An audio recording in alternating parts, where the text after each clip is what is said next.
Welcome sa Tagalog Horoscope, ang iyong gabay sa pang-araw-araw na buhay. Hatid namin ang pinakadetalyadong horoscope na magsisilbing gabay mo sa pera, trabaho, pag-ibig, kalusugan, at swerte. Naway magtagumpay sa buhay ang lahat ng ating tagapakinig at subscribers sa buong mundo. Maraming salamat sa pag-subscribe at tanggapin ang siksik, liglig, at umaapaw na biyayang hatid ng Tagalog Horoscope.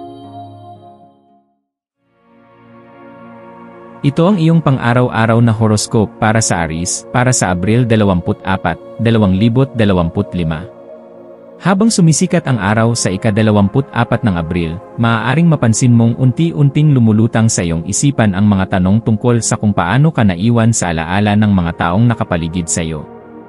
Isa itong araw ng malalim na pagninilay kung saan ang natural mong karisma ay mas lalo pang lumalakas, nagdadala sa iyo sa mga koneksyon at pag-uusap na hindi lamang basta mababaw, kundi may kakayahang magbukas ng bagong liwanag at inspirasyon sa iyong buhay.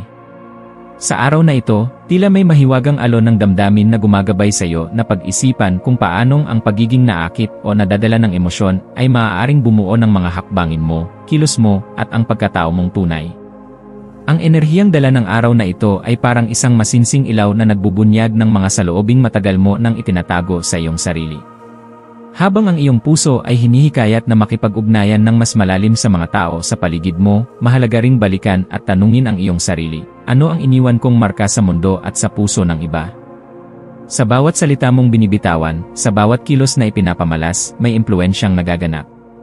Kaya't ang bawat pag-uusap ay hindi na lamang simpleng palitan ng ideya, kundi isang pintuan patungo sa mas malalim na pag-unawa sa sarili at sa koneksyon mo sa sansinukob.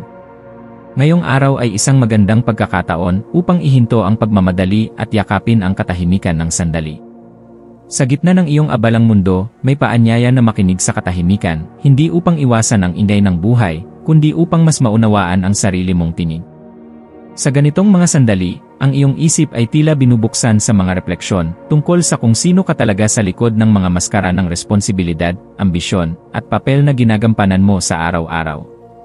Maging bukas sa ideya na ang tunay na lakas ay hindi laging makikita sa mga tagumpay na nakikita ng iba, kundi sa kakayahang tumigil, huminga, at tingnan ang sarili ng may kababaang loob. Habang pinagmamasdan mo ang kabuuan ng araw, napakahalaga rin na suriin kung ang iyong mga tagumpay ay tunay bang nakaugat sa malinis na layunin o kung minsan ay dala lamang ng pagnanais na patunayan ang iyong sarili sa iba. Hindi masama ang maging ambisyoso, ngunit dapat ay laging may kasamang pagninilay kung ito ba ay nagpapalusog sa iyong espiritu o kung ito ay unti-unting kumakain sa iyo.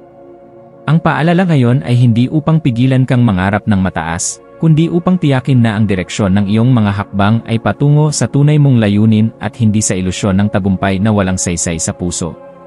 Mahalaga rin na alalahanin kung may mga pasaning emosyonal kang kinikimkim, mga tampo, galit, o lungkot na hindi mo pa lubos na nailalabas. Ang enerhiya ng araw na ito ay tila nagsusumigaw ng paanyaya sa iyo na bitawan ang mga bigat na hindi na kailangang dalhin. Ang pagpapatawad ay hindi kahinaan kundi isang makapangyarihang hakbang patungo sa kapayapaan. Ang pagtanggap sa mga bagay na hindi mo na kayang baguhin, at ang pagbibigay laya sa iyong sarili mula sa puot, ay parang pagbubukas ng bintana upang makapasok ang liwanag at sariwang hangin sa iyong buhay. Sa pamamagitan nito, mas nagiging magaan ang iyong mga hakbang, mas malaya ang iyong isip, at mas maliwanag ang hinaharap mong tinatahak. Tanggapin mo ang kakaibang ganda ng araw na ito, mahal kong Aries, sapagkat ito ay punang pangako ng muling pagkakakilala sa sarili at ng pagbabago.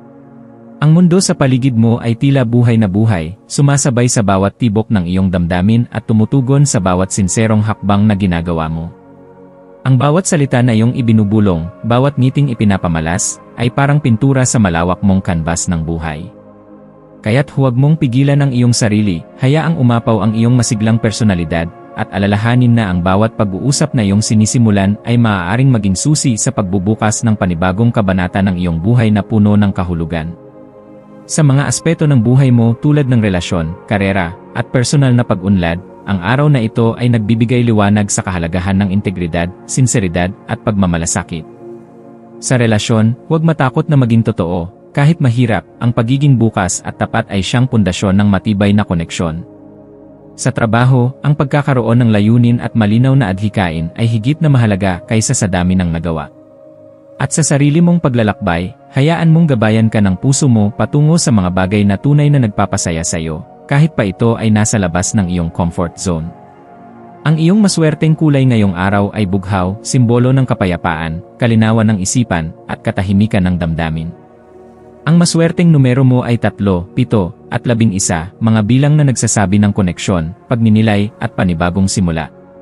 Ang maswerteng gawain mo ngayong araw ay ang paglaan ng oras para sa tahimik na pagmumuni-muni, pagsusulat ng iyong mga saloobin, o pakikinig sa isang musika na tunay mong ikinakalma. Sa mga simpleng gawain ito, maaaring mabuksan ang mga pintuan ng karunungan na matagal mo nang hinahanap. Ang paalala para sa iyo ngayon ay ito, ang tunay na tagumpay ay hindi lamang nasusukat sa dami ng iyong naabot, kundi sa lalim ng iyong koneksyon sa sarili mong puso. Ang damdamin mo, ang imahinasyon mo, at ang iyong kakayahang magmahal at magpatawad ay mga regalong dapat mong pahalagahan. Habang dumarating ang mga hamon sa iyong landas, alalahanin na may kapangyarihan kang baguhin ang direksyon ng iyong kwento. Hawak mo ang kwaderno ng iyong kapalaran, at ngayon ang perpektong oras upang isulat mo ang mga pahinang sumasalamin sa iyong tunay na kaluluwa. Sa pagtatapos ng araw, mahalagang huminto, huminga, at pakinggan ang katahimikan ng gabi. Tanungin ang sarili, ano ang mga natutunan ko sa araw na ito? Kapag natututo kang yakapin ang bawat sandali, masaya man o mahirap, nagiging mas buo at mas makabuluhan ang iyong paglalakbay. Maging mapagpakumbaba sa iyong mga tagumpay, at mapagpatawad sa iyong mga pagkukulang. Huwag mong hayaang mawala ang hiwaga ng bawat araw, dahil ang bawat segundo ng iyong buhay ay may kahulugan. Sa mga darating na araw, tanggapin mo ang mga pagbabago ng may tapang, at yakapin ang mga posibilidad ng may bukas na puso. Ito ang paalala ng sansinukob sa iyo, ikaw ay isang nilalang na puno ng apoy, pag-asa, at potensyal. Huwag mong hayaang ang liwanag mong likas ay takpan ng anino ng takot o pag-aalinlangan. Sa halip, hayaang ang apoy ng iyong kaluluwa ay magliwanag pa ng higit, para sa iyong sarili, at para sa mga taong umaasa sa iyo.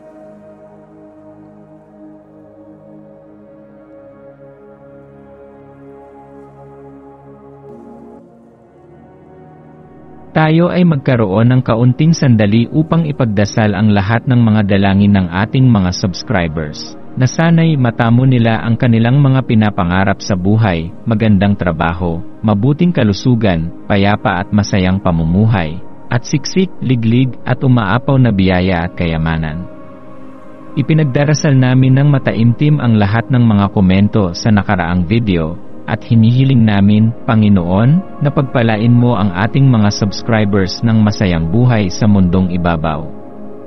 Maraming salamat po. Maaari kayong mag-subscribe sa aming channel na Daily Prayer, kung saan nag-a-upload kami ng pang-araw-araw na Catholic Gospel Readings, Reflections, at Daily Rosary Reading para sa lahat ng misteryo ng araw. Tulungan ninyo kaming buuin ang community na ito at mag-subscribe na. Ang link ay nasa description box.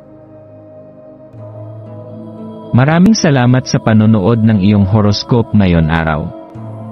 Naway gabayan ka ng mga bituin sa iyong landas. Huwag kalimutang mag-like, share, at subscribe para sa iba pang cosmic na kaalaman. Hanggang sa muli, manatiling konektado sa universo,